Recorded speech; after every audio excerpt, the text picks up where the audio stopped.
I got so much motherfucking design on right now.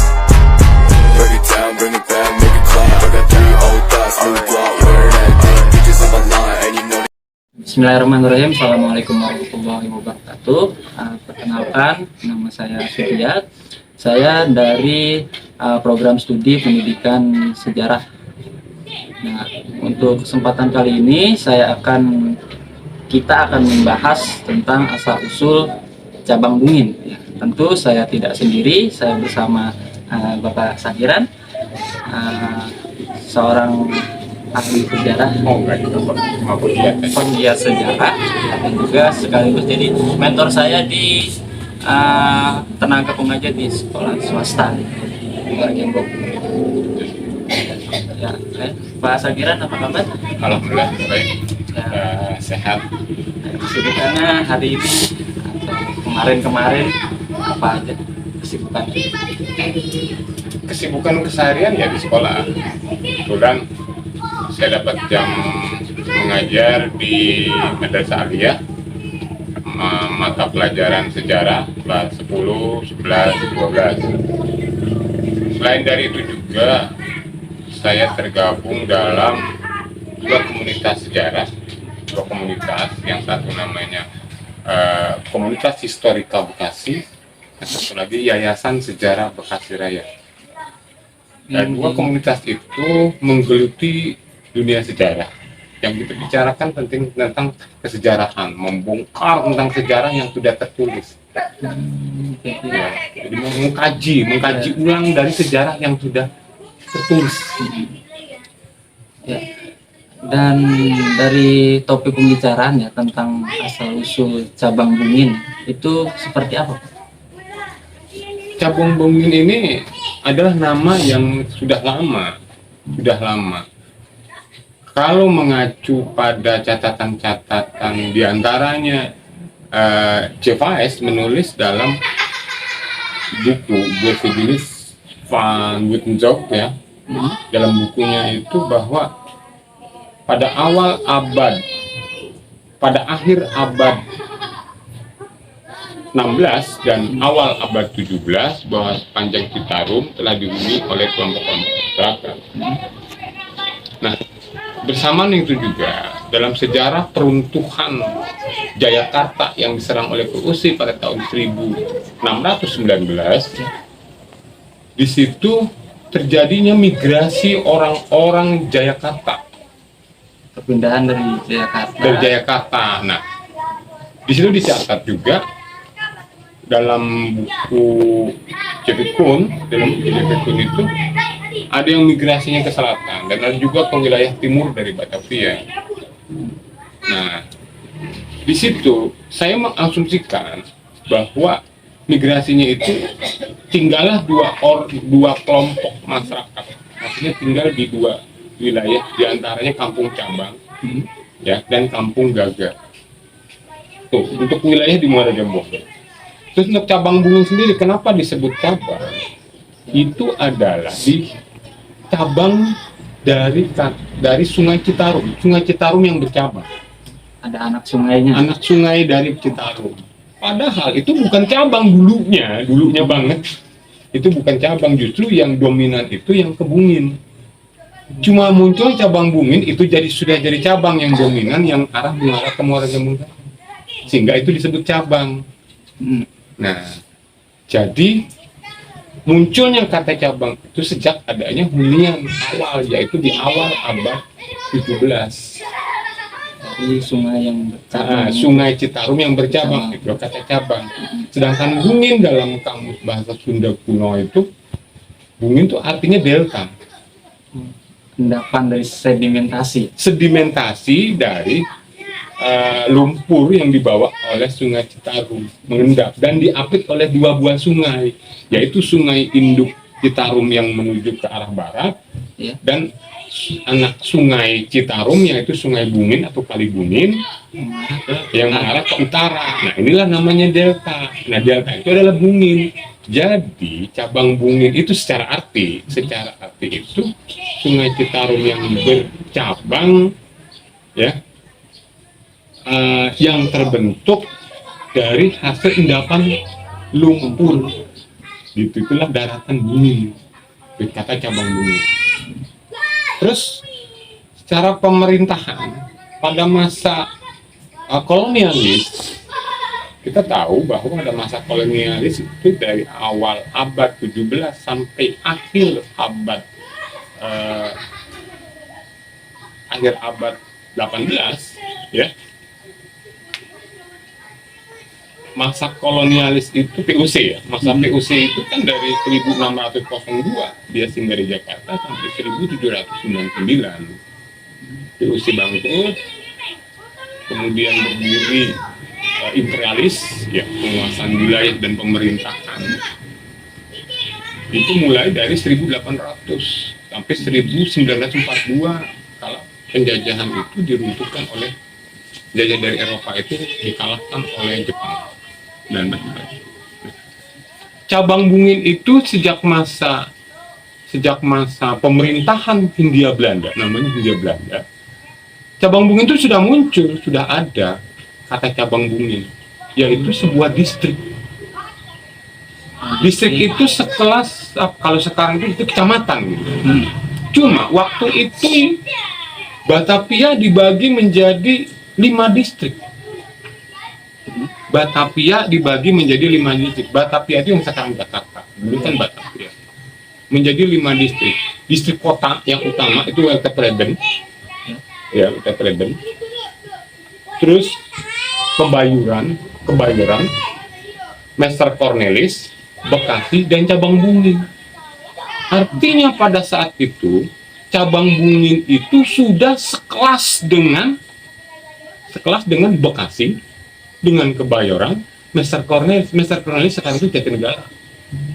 Dulunya itu Master Cornelis. Nah itu.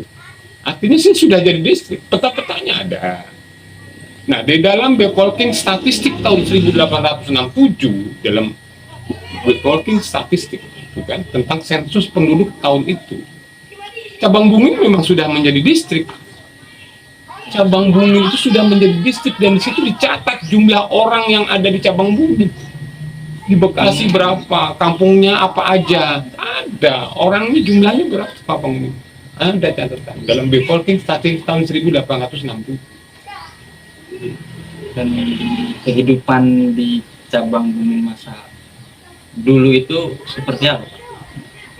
Sudah jadi distrik nih, pasti kan Ya, ramai gitu. ramai. Nah, perdagangan ada, tapi usaha utama itu di situ pertanian, padi, terus hasil perikanan. Itu wilayah cabang Bungin ya, kan dulu belum ada Muara Gembong. Muara Gembong itu baru sebuah nama kampung. Nama kecamatannya, nama titiknya adalah cabang Bungin.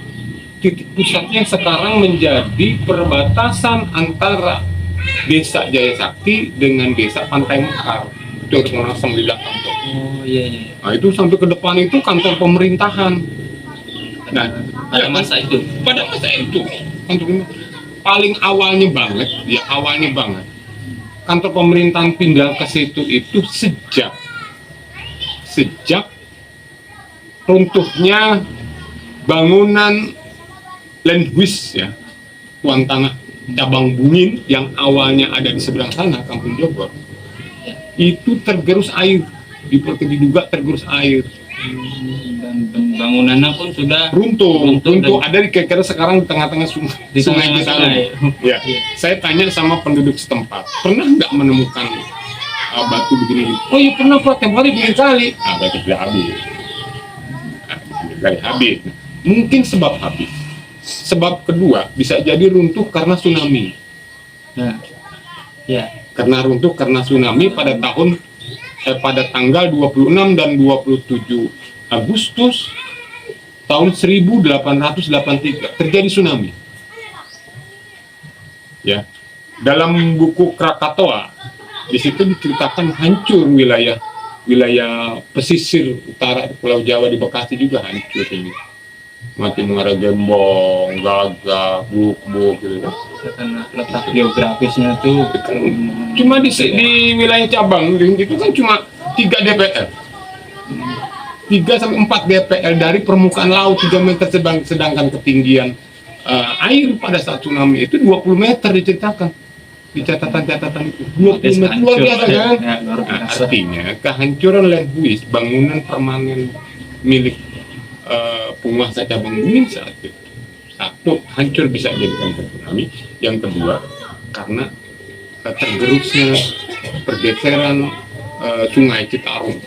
Kalau saya lebih yakinnya ke pergeseran Sungai Citarum Karena posisinya yang sudah ada dekat di sungai kan. Nah, sungai itu kan berubah, Ya. bergeser kan Ya. ke sana ke kemari. Nah, sejak itu di awal tahun 1900 ya, awal tahun 1900 pada peta itu jelas bangunan-bangunan itu adanya di sebelah sini. Tidak ada peta-petanya. Jadi apakah di Macam-macam orang bisa menggunakan alat rumah tangga tersebut kan. Orang Betawi, orang mana pun bisa pakai ini barang itu milik Cina. Terus terhadap keberadaan Cina lebih jelas ada sebuah nisan Cina yang saya temukan. Nisan Cina di sana cabang itu. kantor Iya, iya ada nisan Cina. Saya temukan di kampung cabang itu ada nisan Cina. Artinya di situ pernah dihuni oleh orang Cina. Kan gitu. Orang Belanda pun saya yakini ada. Di sana ada makam disebutnya Mbah Jangkung. Mbah Jangkung konon katanya, ya menurut orang setempat menyebutnya Keramat Jangkung aja. Katanya memang orangnya tinggi besar dan dia adalah penguasa cabang Bungin. pada kala itu. Ada juga makam keramat itu disebut Keramat Kapiten. Ya. Yang punya kedudukan di zaman itu. Iya, nah saya menginterpretasikan, saya menerjemahkan kata jangkung, kemudian kata kapiten.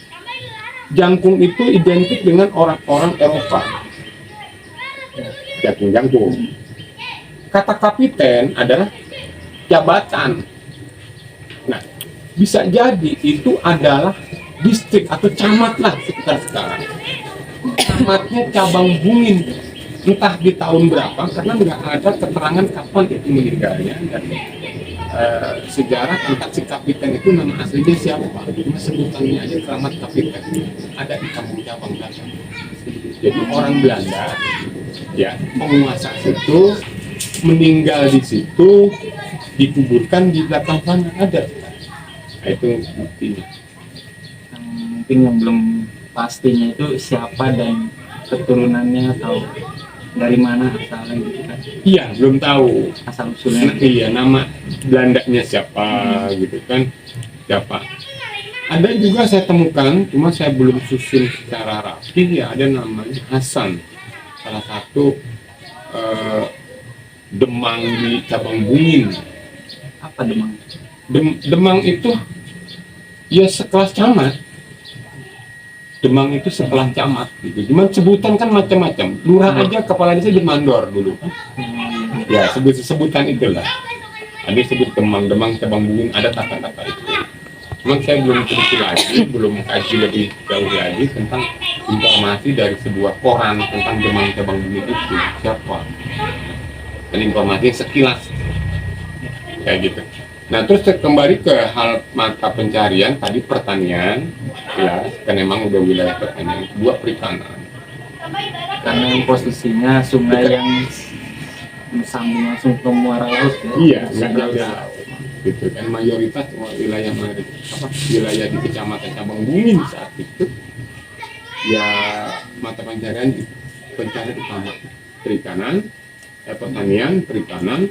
Ya ada juga yang menjadi pedagang. Nah, pedagangnya itu adalah di pasar Cabang Bungin. Pasar Cabang Bungin. Adanya di seberang sana, yang sekarang belahan Kerawang. Pasar cabang sekarang ya. Bukan, Oh, bukan. sebelah sini. Dulu itu belum di situ pasarnya. Oh, Yang iya. disebut juga Pasar Kedaung. Oh iya. Nah, di Kedaung. Pasar Kedaung kebetulan hari pasarnya seminggu sekali, setiap hari Jumat. Ada juga orang yang menyebut pasar Jumat. karena hari Jumat. Hari Jumat. Nah, kemudian lama-lama posisinya bergeser ke sana, sehubungan di sana ada pertokoan yang Sanci itu kan, Iya. Bulog dan yang lain-lain kan, sehingga pasar lebih bergeser ke arah depan desa. Depan desa, nah disebut juga jadi pasar cabang sampai sekarang. Lengkapnya disebut kampung cabang, lengkapnya cabang Bungin. Kampung cabang, lengkapnya kampung cabang Bungin. Yang seberang sana juga sama cabang Bungin. Sebelah mari juga cabang Bungin. Sampai SD yang sekarang Jaya Sakti 02 itu belum lama dirubah. Dulunya SDN cabang Bungin. Dulunya. Iya, SDN cabang Bungin. Kalau misalkan dulunya cabang Bungin di daerah sungai yang bercabang, ya kan? Sekarang kan kantornya berpindah Iya, ke desa di mana? Lenggah Jaya. Lenggah Jaya, kecamatan Cabang. Bungin. Itu alasan pemindahannya itu gimana? Nah, alasan pindahnya gini. Dulu kan penduduk waktu masih nama cabang Bungin itu, penduduk tuh banyak di sini. Di pesisir. Rame di pesisir. Karena memang akses transportasinya masih menggunakan perahu. Kita transportasi. Transportasi laut, bukan sungai-sungai, banyak sungai-sungai Oh, dulu. banyak sungai. Banyak sungai-sungai. Transportasi air berarti ya. Transportasi air, banyak sungai-sungai, pecahan sungai ke sana, artinya banyak jalur. Kalau di sini kan susah, nggak ada jalurnya. Jadi lebih strategis di kampung itu. Satu, jalur sungai besar yang ke Bungin ke laut sana, yang ke sana ada, terus yang ke sini ada, yang ke barat, ke selatan, yang disebut galian kongsi. Nah, iya, galian kongsi itu gimana, Pak? Memang sungai itu digali, nembus ke Kali Jeruk. Di sana ada Kali Jeruk di dekat Kali Belakang itu. Ada Kali Jeruk. Kemudian dihubungkan untuk transportasi apa artinya di sodet ya. Disodet atau dibuat terusan dari Citarum menuju Kali Jeruk.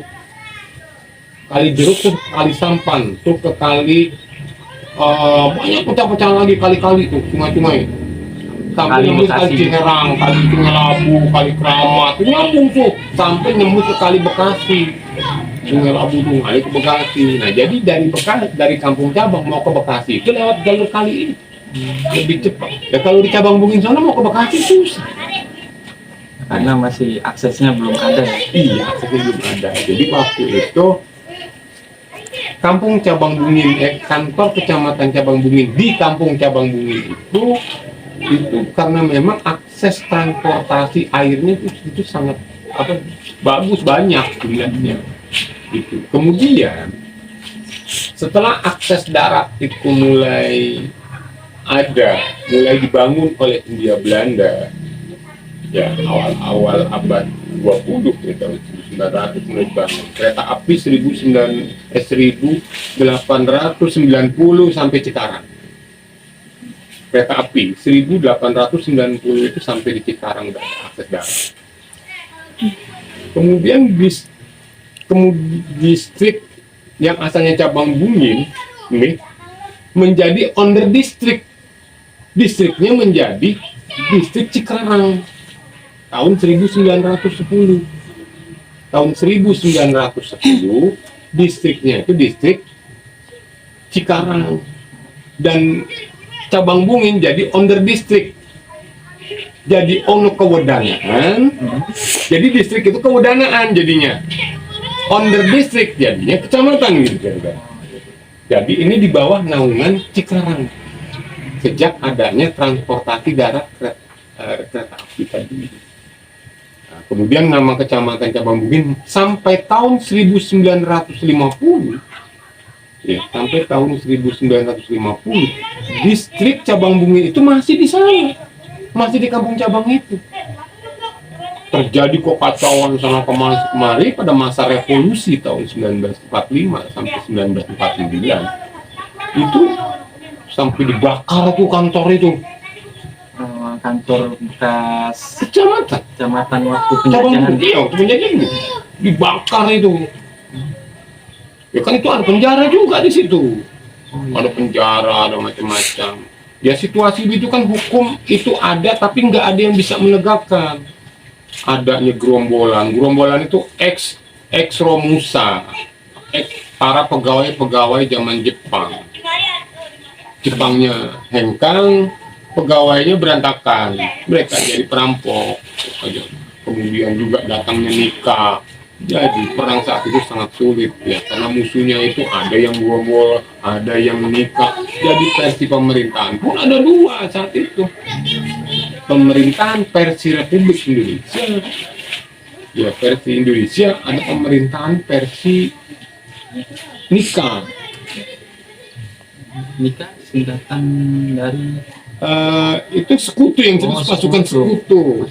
Nikah itu Netherlands Indies Civil Administration, singkatan dari nikah. Nah, mereka itu disebut sekutu bahasa kitanya, karena gabungan antara Inggris dengan Belanda. Pasca menyerahnya Jepang kepada sekutu pada tanggal 14 Agustus 1945 setelah Nagasaki dan Hiroshima dibom. Terima kasih ya Pak Sakiran ya, banyak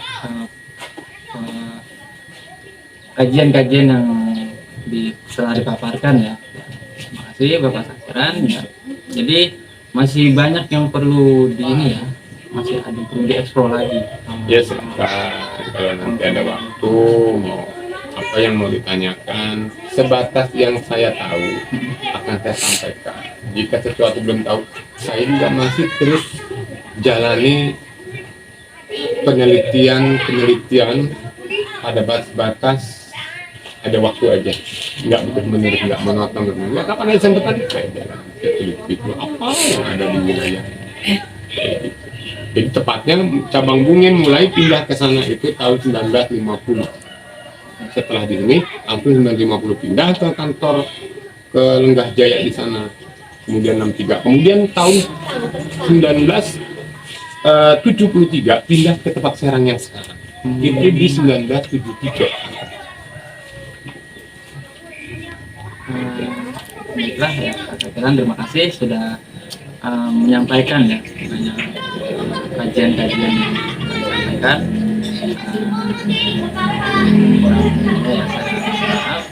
Misalkan mengganggu waktu, terima kasih Pak Sakiran ya waktunya. Lagi nyantai nih, lagi nyantai sore biasa. Baiklah, terima kasih untuk Pak Sakiran, dan juga saya akhiri.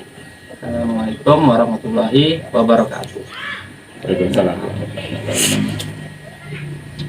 I'll bring it down, make it clap. I got 3 old thoughts, new block, where that thing. Bitches on my line, and you know